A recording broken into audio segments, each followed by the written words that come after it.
pela pandemia de coronavírus no mundo tem nome e sobrenome. É do Partido Comunista Chinês. E se você ainda tem alguma dúvida a esse respeito, precisa chegar até o final desse vídeo. Não, a China não criou o novo coronavírus em laboratório. Esqueça as teorias da conspiração. O novo coronavírus é uma tragédia anunciada. E para entender exatamente como isso aconteceu, é preciso primeiro visualizar essa história em ordem cronológica, numa linha do tempo.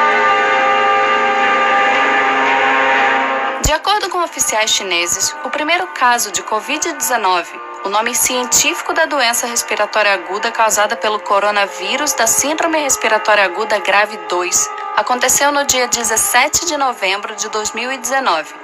E o primeiro indivíduo a testar positivo para a doença apresentava sintomas no dia 8 de dezembro de 2019.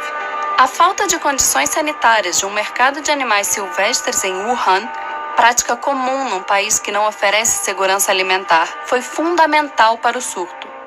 Só depois do novo coronavírus dar as caras, tardiamente, o próprio governo chinês prometeu acabar com a prática. A contaminação era previsível. Um artigo publicado em 2007 por médicos de Hong Kong já alertava que havia reservatório de coronavírus em morcegos e que o hábito do sul da China de comer mamíferos exóticos era uma bomba relógio. Mas não se engane, essa bomba não se resume à vigilância sanitária. A China é uma ditadura sem liberdade de expressão, de imprensa, política e religiosa, com oposicionistas e ativistas de direitos humanos reiteradamente presos, torturados e condenados a campos de trabalho forçado. Nada disso é opinião, ideologia ou ponto de vista. Foi nesse país, governado pela maior ditadura do planeta, capaz de controlar mais de 1 bilhão e 300 milhões de pessoas, que o novo coronavírus se espalhou. E não dá para dizer que a experiência da China com doenças respiratórias é exemplo para o mundo. Há míseros 18 anos, as informações sobre um outro coronavírus, a SARS, já haviam sido reprimidas pelo governo chinês, condenando centenas de pessoas à morte. Tardiamente, o próprio Partido Comunista admitiu os erros e demitiu o ministro da Saúde e o prefeito de Pequim. Disse que a história serviu como lição. Não serviu. Mas não é difícil entender por que esse cenário acontece. Como a principal preocupação de uma ditadura é com a estabilidade do regime político, com a manutenção do poder de seus principais figurões e não com o bem-estar da população, sem enfrentar grandes resistências, líderes autoritários têm incentivos para negligenciar problemas que afetam sua imagem. Foi exatamente isso que aconteceu na China com o novo coronavírus. No dia 30 de dezembro de 2019, quando a Covid-19 adoeceu 7 pacientes em um hospital de Wuhan e um médico, Li Wenliang, tentou avisar outros médicos do problema, a polícia chinesa o obrigou a assinar uma declaração de que seu aviso constituía, abre aspas, comportamento ilegal. Li Wenliang e outros 7 médicos de Wuhan foram obrigados a assinar um documento admitindo, abre aspas, espalhar mentiras. Foi negligência a céu aberto. Entre o início de dezembro e meados de janeiro, o Partido Comunista Chinês minimizou o surto a um mero problema local, limitado a um pequeno número de clientes de um mercado de Wuhan, restrito a alguns poucos pacientes. Qualquer que fosse a causa da doença, não era nada parecido com SARS. O problema é que tinha tudo a ver com SARS. No dia 26 de dezembro de 2019, um técnico de um laboratório contratado por hospitais de Wuhan disse que sua empresa recebeu amostras de pacientes da cidade e chegou a uma conclusão impressionante. Elas continham um novo coronavírus com uma similaridade de 87% com a SARS.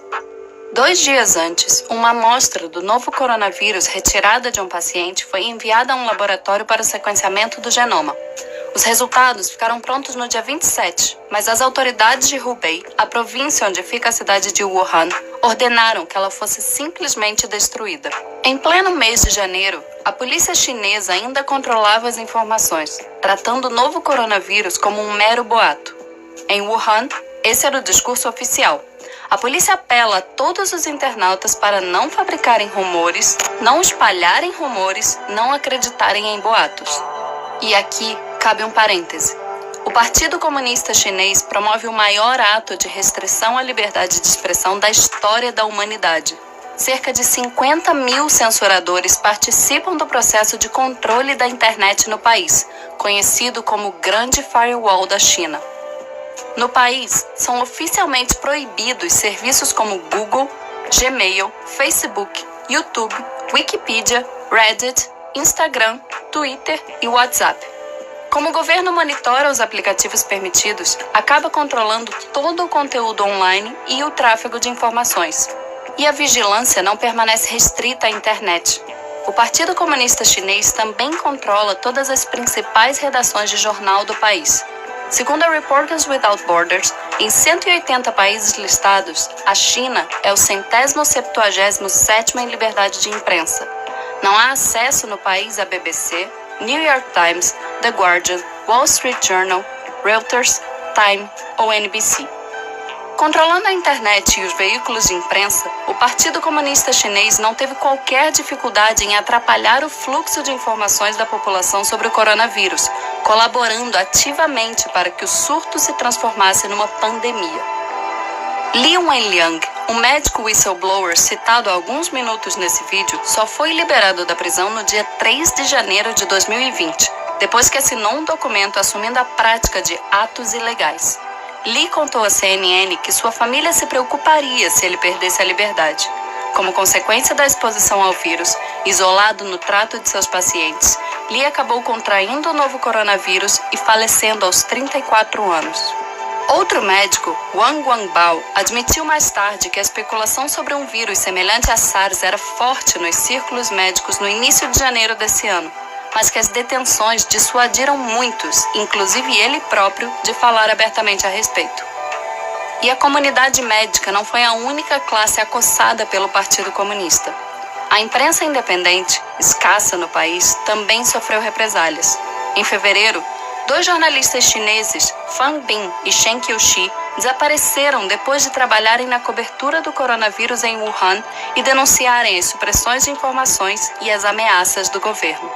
Qiuxi entrou no topo da lista da One Free Press Coalition. A China só declarou emergência no longínquo dia 20 de janeiro. Quando Wuhan foi isolada 3 dias depois, já era tarde. O vírus estava sendo espalhado por todo o país, levado pelos 400 milhões de chineses que se preparavam para viajar para comemorar o Ano Novo Lunar, pronto para alcançar os 4 cantos do planeta. Durante quase 2 meses, enquanto o vírus se alastrava, o Partido Comunista Chinês aprisionou e intimidou médicos e jornalistas, controlou o fluxo de informação, minimizou os riscos do surto, não ampliou leitos de UTI, nem combateu mercados silvestres. Xi Jinping, o presidente da China, secretário-geral do Partido Comunista Chinês, comentou publicamente pela primeira vez sobre o novo coronavírus apenas no dia 20 de janeiro, mas já no dia 7, quase 2 semanas antes, durante uma reunião do partido, ele admitiu num discurso interno conhecimento do, abre aspas, novo coronavírus. Nesses 13 dias, enquanto negava o surto, o Partido Comunista Chinês organizou 2 grandes reuniões em Hubei e reuniu mais de 40 mil famílias num banquete em massa em Wuhan, na tentativa de bater um recorde mundial. Xi Jinping poderia ter evitado a pandemia.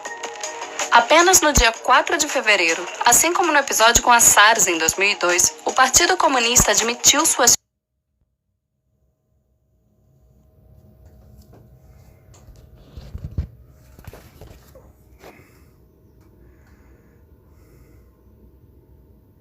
falhas, deficiências e dificuldades na resposta à epidemia e prometeu, abre aspas, melhorar nossas habilidades em lidar com tarefas urgentes e perigosas.